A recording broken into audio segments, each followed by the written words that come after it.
Good morning guys. आज होता छुट्टी से दिवस। छुट्टी लग गई है तो हमको काम तो करना पड़ेगा ना मेरी जान। इधर फोकट का खाने को नहीं मिलता, इसलिए यहाँ काम भी करना पडता है। काय वरच्या रूमची सगळी साफसफाई करून घेतली आणि ऋतुराजला कॉलेजला जायचं होतं, त्याच्यामुळे त्याला खायला बनवत होते। मग काय मी पण खाऊन पिऊन घेतलं आणि परत कपडे रचायला आली। आणि हे बघा माझे कपडे, एवढेशेच कपडे माझ्याकडे।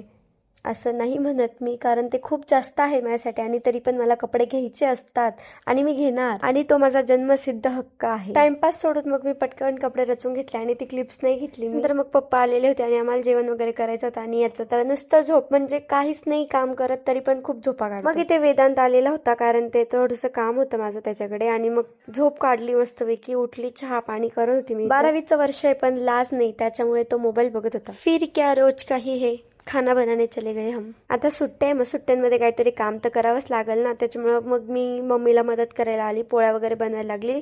तोपर्यंत मम्मीने बाकीचं सगळं बनवून घेतलेलं होतं। टाइमपास करत बसण्यापेक्षा आज स्वयंपाक लवकर करून घेऊ म्हटलं। आता बरेच जणांना हा प्रश्न पण पडत असतो की मी काही काम करते का नाही करते, पण तुम्हाला नाही माहिती मी खूप जास्त काम करते, पण मी काही वेळेस ते क्लिप नाही घेत, कारण मला कॉन्सन्ट्रेशन कामावर करायचं। सो मी पोळी बनवली आणि माझी पहिली पोळी थोडीशी वाकडी तिकडी झाली। मी गोल पोळी पण बनवते आणि ती फुगते पण। मग काय सगळं झालं, तयारी वगैरे केली आणि मम्मी बघा इथे चष्मा ट्राय करत होती।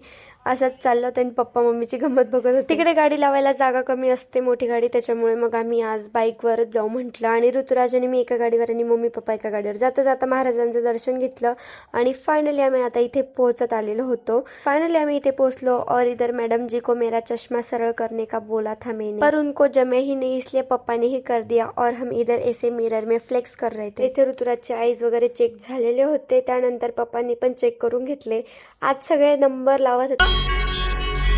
मुझे कुछ दिखाई नहीं दे रहा माँ। बबली तेरो मोबाइल वाभे तेरी इस्मा। आम्ही जिथे जातो तिथे शांतच नाही बसत। मग इथे मम्मीने ते बिलिंग वगैरे करत होते आणि ऋतुराज आणि मी असंच टाइमपास वगैरे करत होती। ये देखो क्या है चिकने।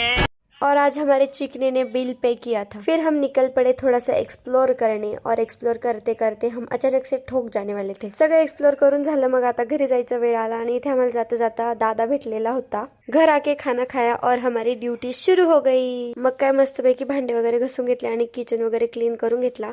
मला भांडे घासायचा खूप जास्त कंटाळा आहे, पण आता करावं लागतं ना गाईज, काय करणार। थोडंसं शेड्यूल बिझी आहे, प्रमोशन शूट हे ते, त्यानंतर कॉलेज वगैरे सगळं चालू होतं, त्याच्यामुळे मग मला रेग्युलर व्लॉग टाकायला वेळच नव्हता भेटत, तर प्लीज तुम्ही समजून घ्या। आता माझं सगळं आवरून झालंय, मी पाणी गरम केलं मला औषध पिण्यासाठी आणि मग मस्तपैकी स्किन केअर करून घेतली, कारण खूप जास्त पिंपल्स वगैरे होत आहे।